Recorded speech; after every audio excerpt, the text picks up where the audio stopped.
Sup guys, let's cook something. Let's make Philly cheesesteaks. Sweet. A little oil. A little vegetable.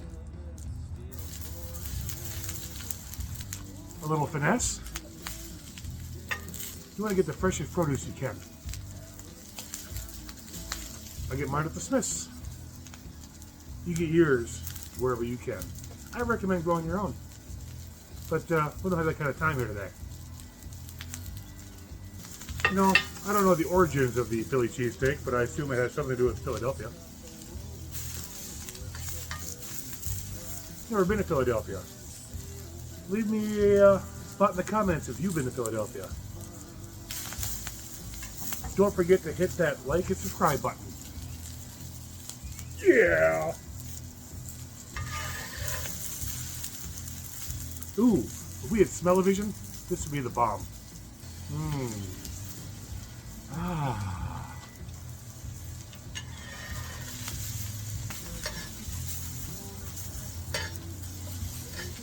Now the key to these is not let them get too dark.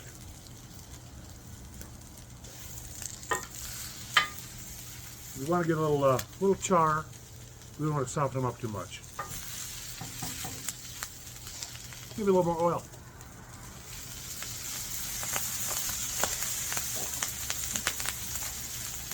That's what I'm talking about. Alright, as we all know, any good Philly cheesesteak needs steak. We have procured the best steak Mesquite has to offer. We'll just give that a little touchy-touchy.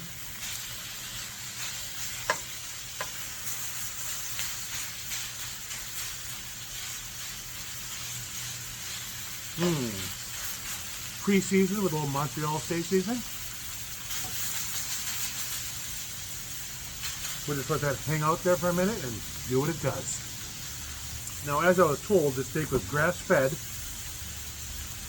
slept 8 hours every night, and got massaged every day by some massager. Now, we want to get a little char on the meat. We don't want to turn it too soon. We want that browning effect. They have a name for that, but I forget what it is, and I'll look that up right after this video. If you know the name for that browning effect, leave it in the comments. And don't forget to hit that like and subscribe button if you want to see more of these videos. I know I certainly do. Ah, that meat smells delicious. I seasoned it with Montreal steak seasoning.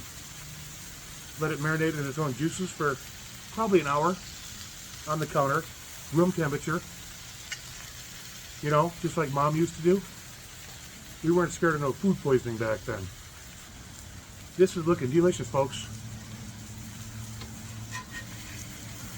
Give our veggies another flip.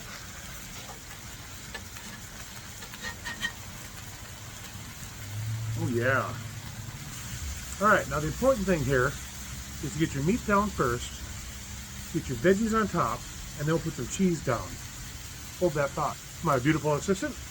Hi. Show yourself. Hi. Alright, your veggies are all cooked. Your meat's delicious. Now we put cheese on top of those with our lovely assistant.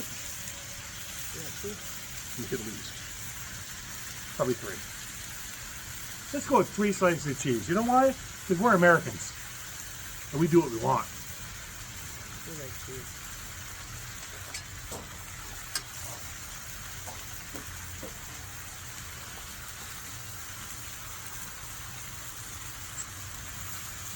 We're going to hit that with a little water.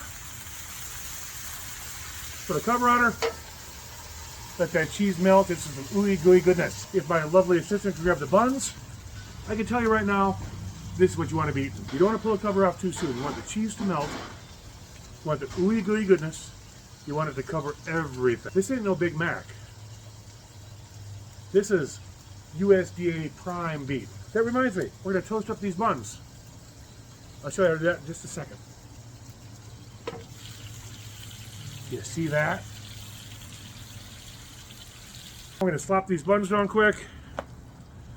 They'll take nary a minute. And we'll be right back with the finished product. And the buns are still cooking, but they're almost done. It's getting dark out here. Can't even hardly see. But you know what? I can smell. And smelling's important. Because we smell with our eyes. Oh wait, no, we smell with our nose. We eat with our eyes. No, we eat with our eyes first. Well, either way. All right, folks, here we go. We got a little cheesesteak. We got a little bun. We'll put them together. We'll show you what they look like. All right, guys, you want to finish those up? Put them on the toasted buns. Look at that. I don't know what else you want in a sandwich. Oh, wait. I know what else you want. Tots. Oh, look. Tots. Who doesn't love a good tot? I like a good tot. Look at me. I'm so happy. I love tots. All right. We got our tots. Need a little salt. We like salt on their tots. I'm telling you, folks, you like this sandwich? Smash that like and subscribe button, and there'll be more features just like this one. Can't wait to see you next time. Thanks for watching.